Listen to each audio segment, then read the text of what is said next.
दोस्तों, हमारी इस दुनिया में हजारों रिलीजन मौजूद हैं और उन्हीं में से एक है बुद्धिज्म यानी बौद्ध धर्म, जो क्रिश्चियनिटी, इस्लाम और हिंदू धर्म के बाद दुनिया का चौथा सबसे बड़ा धर्म माना जाता है।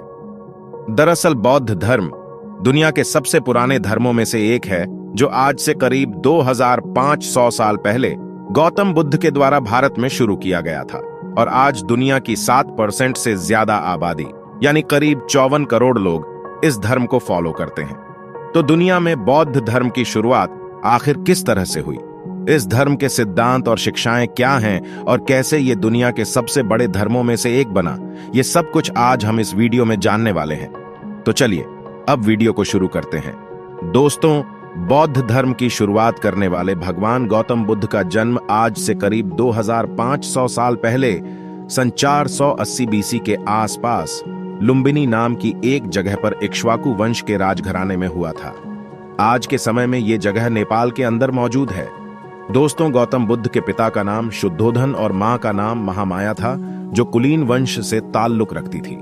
जन्म के समय गौतम बुद्ध का नाम सिद्धार्थ गौतम था, जबकि बुद्ध नाम उन्हें ज्ञान की प्राप्ति होने के बाद दिया गया। दोस्तों, गौतम बुद्ध का शुरुआती जीवन बड़े ही ऐशो आराम में गुजरा, क्योंकि उनके पिता उनके ऊपर दुख और पीड़ाओं को नहीं देखना चाहते थे।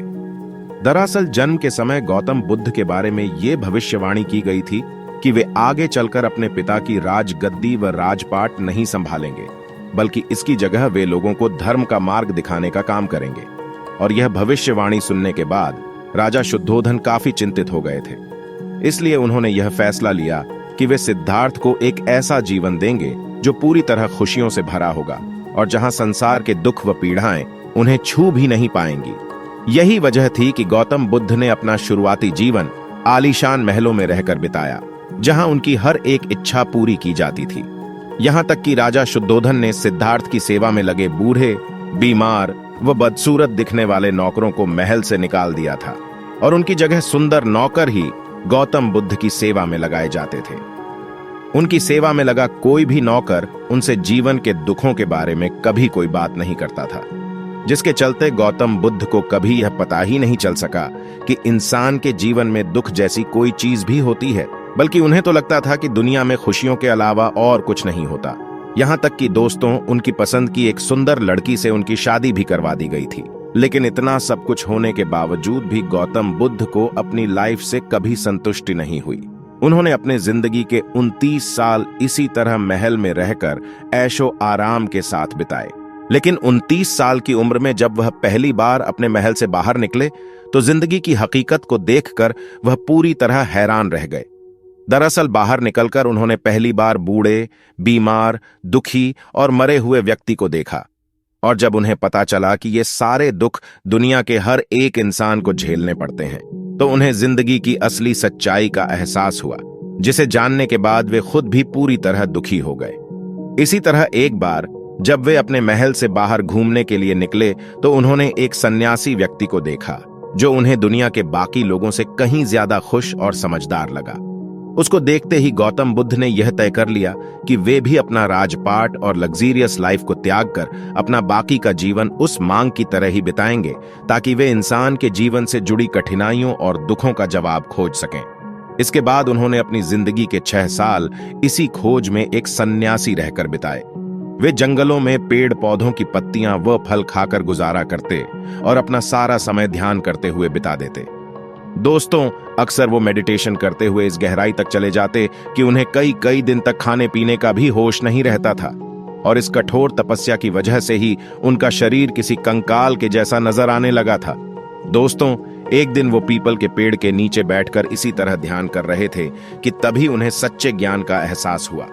उन्हें समझ आ गया कि इंसान अगर अपनी इच्छाओं को खत्म कर दे, तो उसे सभी तरह के कष्टों व दुखों से छुटकारा मिल जाएगा। साथ ही उन्हें एहसास हुआ कि दुनिया में सब कुछ समय के साथ लगातार बदलता रहता है और इंसानों के पास उन चेंजेस को स्वीकार करने के अलावा और कोई भी रास्ता नहीं होता। ये विचार आते ही उनके मन से मौत का डर पूरी तरह समाप्त हो गया। दूसरे शब्दों में कहें तो उन्हें ज्ञान की प्राप्ति हो गई थी।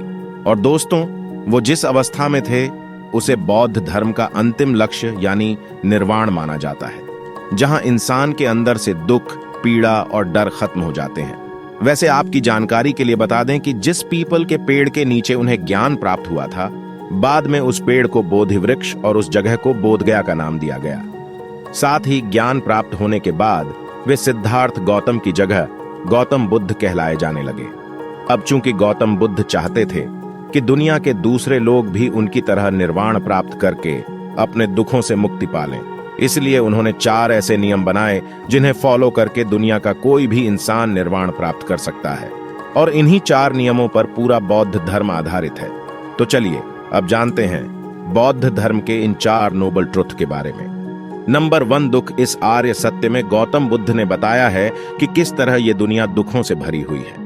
वे कहते हैं कि सुख का न मिलना, सुख को पाने का प्रयास करना और सुख मिल जाने के बाद उसको बरकरार न रख पाना, ये हर एक चीज दुख का कारण है। यानी इंसान के लिए जन्म से लेकर मृत्यु पूरा दुख ही दुख है। और ये दुख मृत्यु के बाद भी खत्म नहीं होता, क्योंकि पुनर्जन्म के जरिए दुख की यह साइकिल अनंत काल तक चलती रहती है। नंबर 2, दुख समुदाय। दोस्तों, इस दूसरे आर्य सत्य में गौतम बुद्ध ने इंसान के जीवन में दुख होने के अलग अलग कारणों के बारे में बताया है।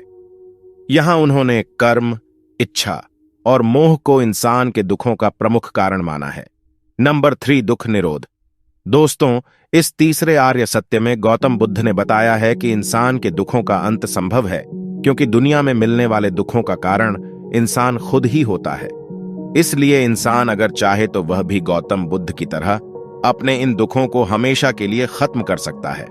नंबर 4, दुख निरोध मार्ग। दोस्तों, गौतम बुद्ध ने इस चौथे और आखिरी आर्य सत्य में एक ऐसे रास्ते को बताया है जिस पर चलकर कोई भी व्यक्ति अपने दुखों से हमेशा के लिए छुटकारा पा सकता है। उनके द्वारा बताए गए इस रास्ते को द नोबल 8-फोल्ड पाथ या कहें अष्टांगिक मार्ग का नाम दिया गया है। इस मार्ग में 8 अलग अलग सीढ़ियां हैं जिन पर चलकर दुखों से मुक्ति प्राप्ति की जा सकती है। और दोस्तों, यह अष्टांगिक मार्ग कुछ इस प्रकार है।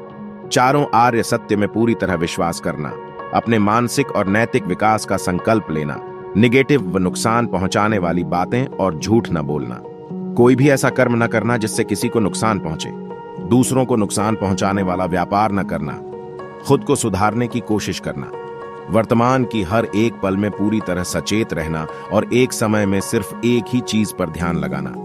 दोस्तों, गौतम बुद्ध कहते हैं कि अगर कोई व्यक्ति सही ढंग से उनके बताए इस अष्टांगिक मार्ग पर चले तो वह भी उन्हीं की तरह अपने सभी दुखों से हमेशा के लिए निजात पा सकता है। बौद्ध धर्म में इन 4 आर्य सत्य और अष्टांगिक मार्ग के अलावा और भी कई बुनियादी आस्थाएं हैं जिनका इस धर्म में काफी ज्यादा महत्व है। दोस्तों, गौतम बुद्ध निर्वाण हासिल करने के बाद 45 साल तक जीवित रहे थे और ये 45 साल उन्होंने भारतीय उपमहाद्वीप में इधर उधर घूमकर अपनी शिक्षाएं दिए। समय के साथ धीरे धीरे लोग उनके फॉलोवर्स बनते गए और इस तरह दुनिया में बौद्ध धर्म की शुरुआत हो गई। सन 400 BC में जब गौतम बुद्ध का देहांत हो गया तो उनके फॉलोवर्स ने बौद्ध धर्म को दुनिया के अलग अलग हिस्सों में फैलाना शुरू कर दिया और देखते ही देखते यह धर्म पूरे एशिया में फैल गया, खास तौर से ईस्ट और साउथ ईस्ट एशिया के अंदर बौद्ध धर्म ने अपनी सबसे मजबूत पकड़ बनाई है। दोस्तों, बौद्ध धर्म एक ऐसा धर्म है जिसे अलग अलग लोग अपनी अलग अलग परिस्थितियों के अनुसार अपने खुद के हिसाब से फॉलो कर सकते हैं। यही वजह है कि आज दुनिया में हमें अलग अलग जगहों पर कई अलग अलग तरह के बौद्ध धर्म देखने को मिलते हैं, लेकिन उन सभी को इस धर्म की 2 मुख्य शाखाएं थेरवाद और महायान में बांटा जाता है। दोस्तों, थेरवाद बौद्ध धर्म की सबसे पुरानी शाखा है जिसमें पाली भाषा में लिखे हुए प्राचीन धार्मिक ग्रंथों का पालन होता है। इस बौद्ध धर्म के फॉलोवर्स महात्मा बुद्ध को देवता नहीं बल्कि एक महापुरुष मानते हैं। यहां तक कि इनके धार्मिक समारोहों में बौद्ध पूजा भी नहीं होती है। थेरवाद मुख्य रूप से श्रीलंका, बर्मा, कंबोडिया, वियतनाम और लाओस जैसे देशों में फॉलो किया जाता है। वहीं महायान बौद्ध धर्म की अगर बात करें तो इसके फॉलोवर्स मानते हैं कि दुनिया के ज्यादातर लोगों के लिए निर्वाण मार्ग को अकेले प्राप्त करना संभव नहीं है और उन्हें इस कार्य में सहायता की जरूरत होती है। महायान शाखा में प्रेरणा और सहायता के लिए बोधिसत्व को माना जाता है और बोधिसत्व वे लोग होते हैं जो निर्वाण पा चुके होते हैं। बौद्ध धर्म की यह शाखा मुख्य रूप से चीन, Japan, Korea, Taiwan, Tibet, Bhutan, Mongolia और सिंगापुर आदि देशों में देखने को मिलती है। दोस्तों, तिब्बती बौद्ध धर्म में गुरुओं का बहुत महत्व होता है, जहां उन्हें लामा कहकर बुलाते हैं, और दलाई लामा का नाम आपने सुना ही होगा, जो कि तिब्बती बौद्ध धर्म के लीडर हैं।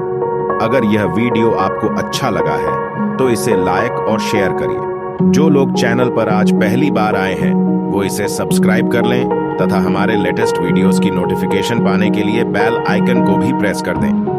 मिलते हैं अगले वीडियो में एक नए टॉपिक के साथ।